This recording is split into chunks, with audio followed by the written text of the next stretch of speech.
Once upon a time, there was a cottage in the woods where 3 bears lived. There was a great big daddy bear, a middle-sized mummy bear, and a teeny-weeny baby bear.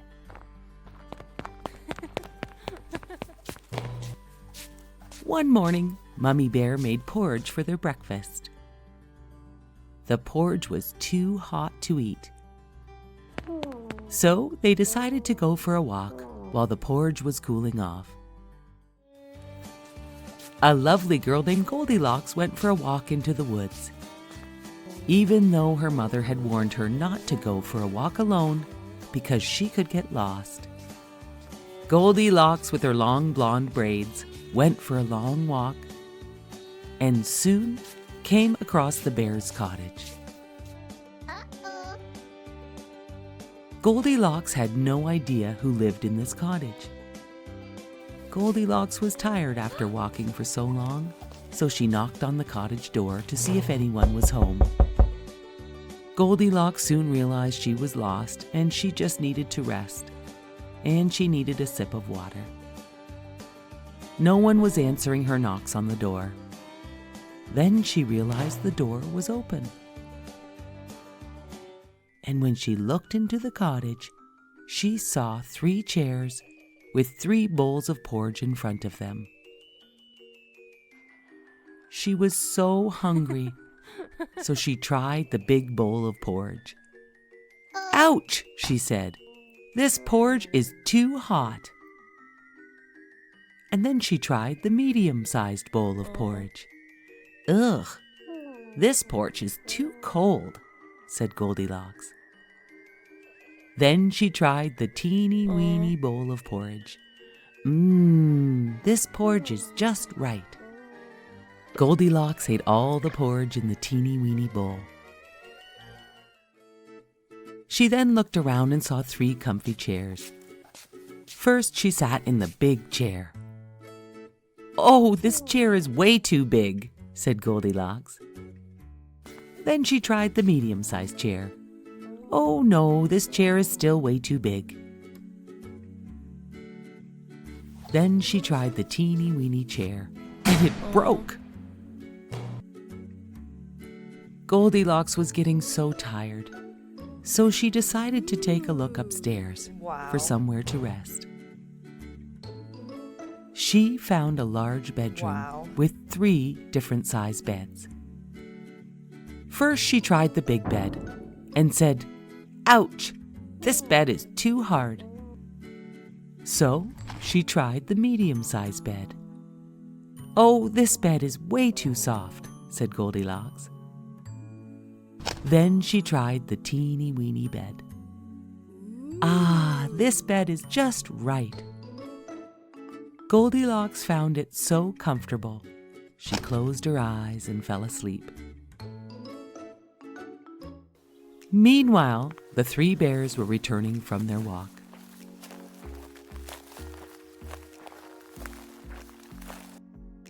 The bears were shocked to see all their porridge had been tasted, and Baby Bear's bowl was totally empty.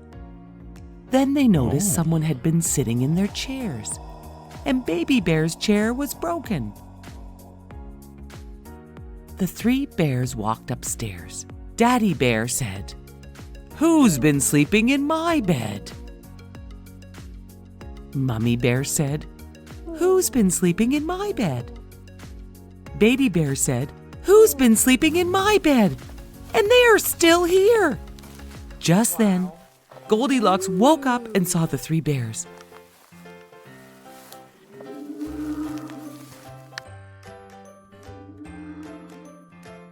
She screamed, jumped out of bed, and ran down the stairs as fast as she could, and out the front door, and ran until she finally saw her house and her mother.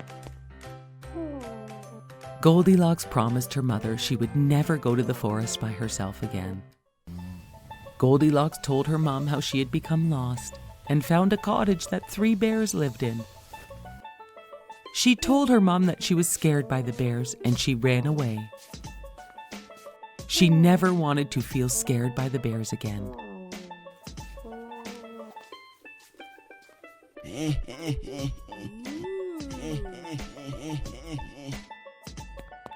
And that was the last the three bears ever saw of Goldilocks.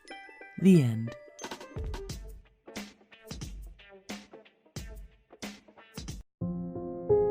Once upon a time, a girl named Cinderella lived with her stepmother and two mean stepsisters. They made Cinderella clean and cook all day for them, leaving no time for Cinderella for herself.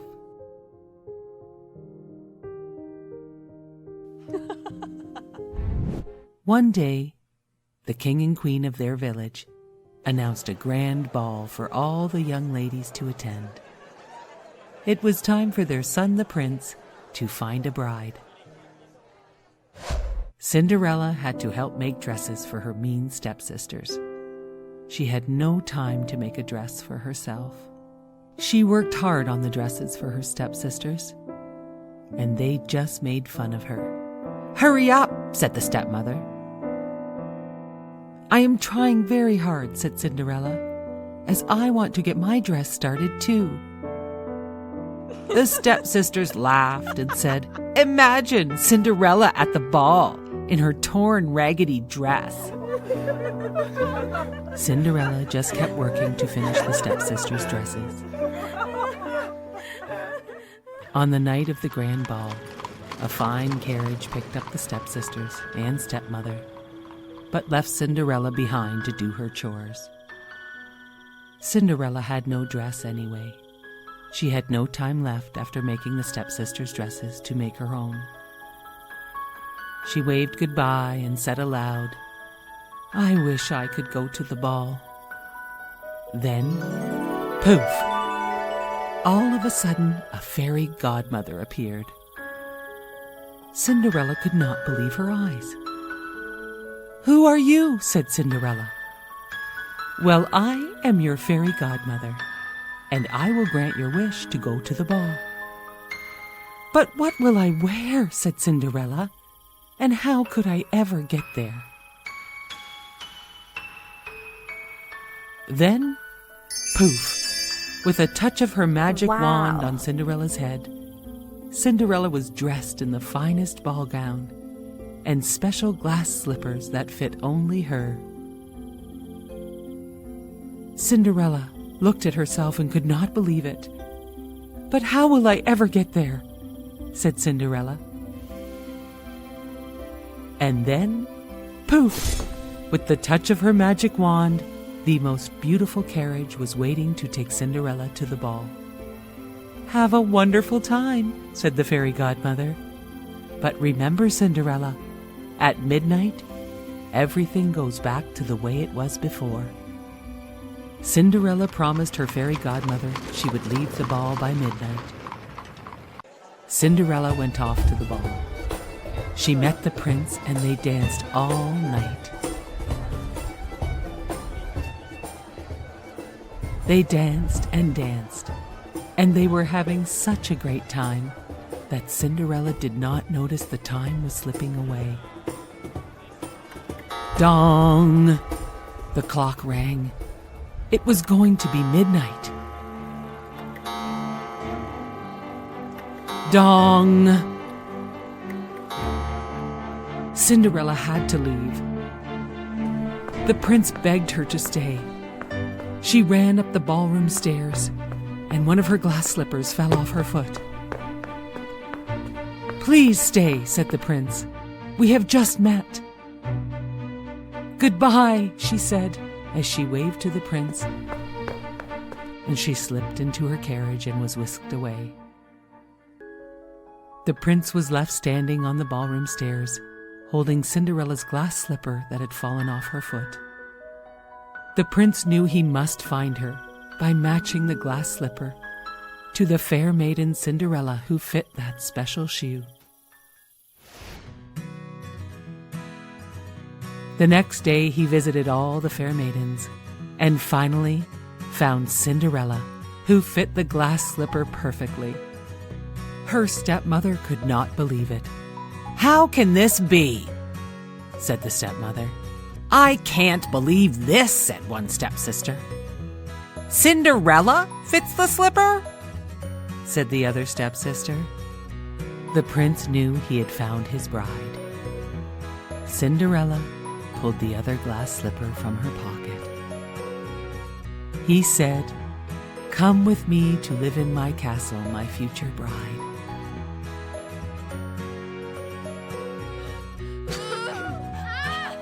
The prince and Cinderella had the most beautiful wedding in the whole land, and they lived happily ever after. Long ago, in a small village, a woodcarver named Geppetto made a wooden puppet. It looked so much like a real boy that Geppetto gave it a name, Pinocchio. The old man was so happy, he showed the puppet to his cat Figaro and his goldfish Cleo. As Geppetto showed his puppet to his dear pets, a small cricket named Jiminy Cricket snuck into Geppetto's house to have a warm night's sleep. Jiminy Cricket watched as Geppetto set the puppet down and gazed out the window at the stars. "Look at that! The wishing star!" Geppetto cried. Geppetto wished Pinocchio was a real boy. Soon it was bedtime, and Geppetto, Figaro, Cleo, and Jiminy Cricket all fell asleep. Before long, a beautiful light filled the workshop and woke up Jiminy Cricket. It was the Blue Fairy. She had heard Geppetto's wish and was there to make Pinocchio a real boy. She touched the puppet with her magic wand, and Pinocchio came to life. But Pinocchio had to prove he was brave, truthful, and unselfish to become a real boy. The Blue Fairy knew Pinocchio would need help, so she made Jiminy Cricket his helper, so he would help him to choose between right and wrong, and prove himself. Geppetto was delighted with Pinocchio, and he sent him off to school like a good parent. On the way to school, Pinocchio met a sly fox, who said Pinocchio could make a lot of money and didn't have to go to school. Jiminy Cricket didn't trust the sly fox. The sly fox said he could spend all of his time having fun in the theater instead of studying at school. Pinocchio said, "Okay!" and off he went with the sly fox to the theater owner. That night, the theater owner put Pinocchio on stage. He was a big hit as he sang and danced for the crowd. The crowd threw money on the stage. Jiminy Cricket, who was in the crowd, worried. After the show, the theater owner locked Pinocchio up and said, "You will live here and make me lots of money." Pinocchio and Jiminy Cricket wondered how he could escape. Luckily, the Blue Fairy arrived. She asked Pinocchio why he missed school. He lied. She asked him more questions, and each time he told a lie, his nose grew longer and longer. The Blue Fairy reminded him to tell the truth if he wanted to be a real boy. Pinocchio promised he would tell the truth. She fixed his nose and set him free. The next day, Pinocchio met the sly fox again. The sly fox convinced Pinocchio to not go to school, but instead play and have fun all day. Pinocchio followed the fox, not returning home after regular school time. Geppetto was worried and went to look for Pinocchio. Geppetto sailed his boat to search for Pinocchio, and he was swallowed up by a huge whale. When Pinocchio returned home from playing all day, he found this out, and he knew he must save Geppetto. Pinocchio and Jiminy Cricket found the huge whale, and they teased him with the fish. The whale grabbed the fish, the pole, Pinocchio, and Jiminy Cricket, and they were all swallowed into his belly. They found Geppetto in the whale's belly too. They must find a way to escape from the whale. They decided they would make the whale sneeze, and they would all escape when the whale opened his mouth. It worked, but when the whale saw them in the water, he thrashed around, knocking everyone about. Pinocchio had to grab Geppetto to save him. After a while, the water settled down and Geppetto and Jiminy Cricket awoke on the beach. They found Pinocchio lying lifeless on the rocks. Geppetto was heartbroken, and he carried his son home in his arms, convinced he had lost Pinocchio forever. Back in the workshop, Geppetto and Jiminy Cricket cried, and then all of a sudden, the blue fairy appeared. She touched her wand on Pinocchio and said, "Awake!" Pinocchio awoke, and the blue fairy said, "By saving Geppetto, you have proven yourself to be brave, truthful, and unselfish." "I am a real boy!" shouted Pinocchio. Pinocchio, Geppetto, Jiminy Cricket, and all the pets celebrated and danced as Geppetto's wish had come true. Pinocchio was a real boy. Once upon a time, there was a boy named Aladdin who lived far, far away with his poor widowed mother. One night, a stranger knocked on the front door and said, "Good evening. My name is Mustafa, and I am looking for my brother's son, Aladdin. I would like to take Aladdin to work with me to make good money." Aladdin wasn't too keen on the idea because there was something about Mustafa that he did not like. But his mother thought it was a great idea, and she agreed to let Aladdin go with his uncle.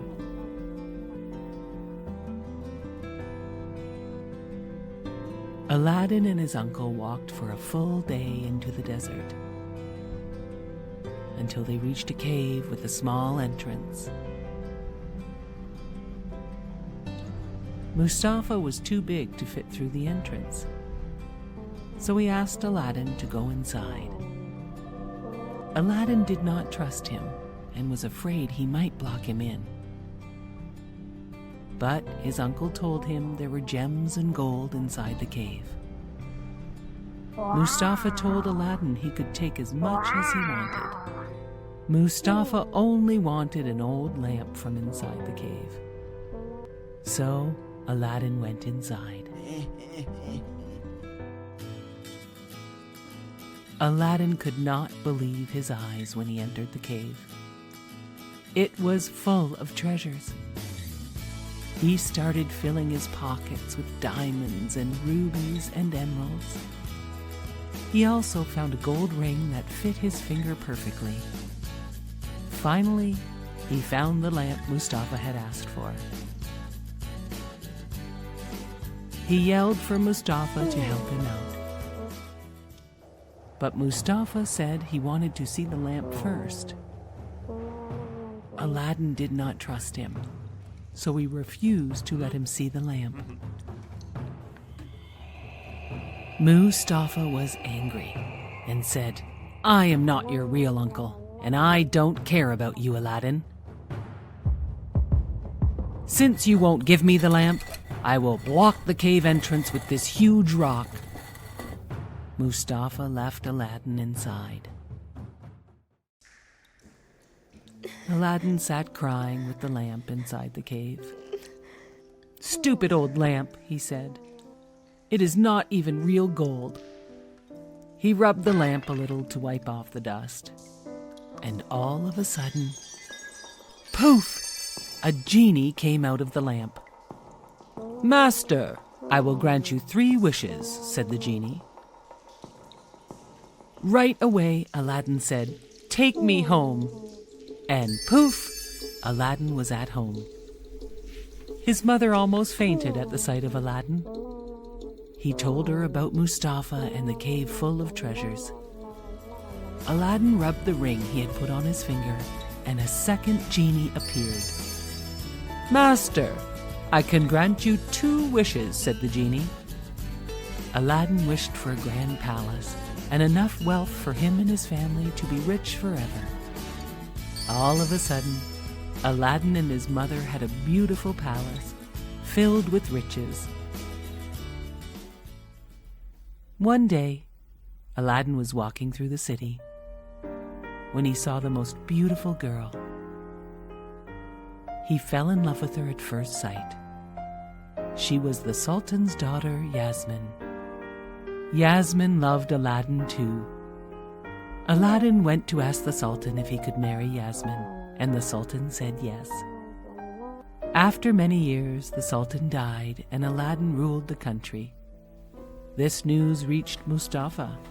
Mustafa knew how Aladdin became so rich and powerful, and he made a plan to get the lamp back. Mustafa tricked Yasmin, who had no idea who he was, into trading him with the old ugly lamp for a shiny new one. Yasmin accepted the trade and went to show Aladdin. Aladdin was mad at Mustafa for tricking his wife into this trade. He searched for Mustafa and found him sleeping with the magic lamp. Aladdin slipped the lamp from Mustafa and raced back to the palace. Aladdin had one more wish, and he asked the genie to turn Mustafa into a frog so that he could never bother them again. The genie granted Aladdin's wish, and Yasmin and Aladdin lived happily ever after.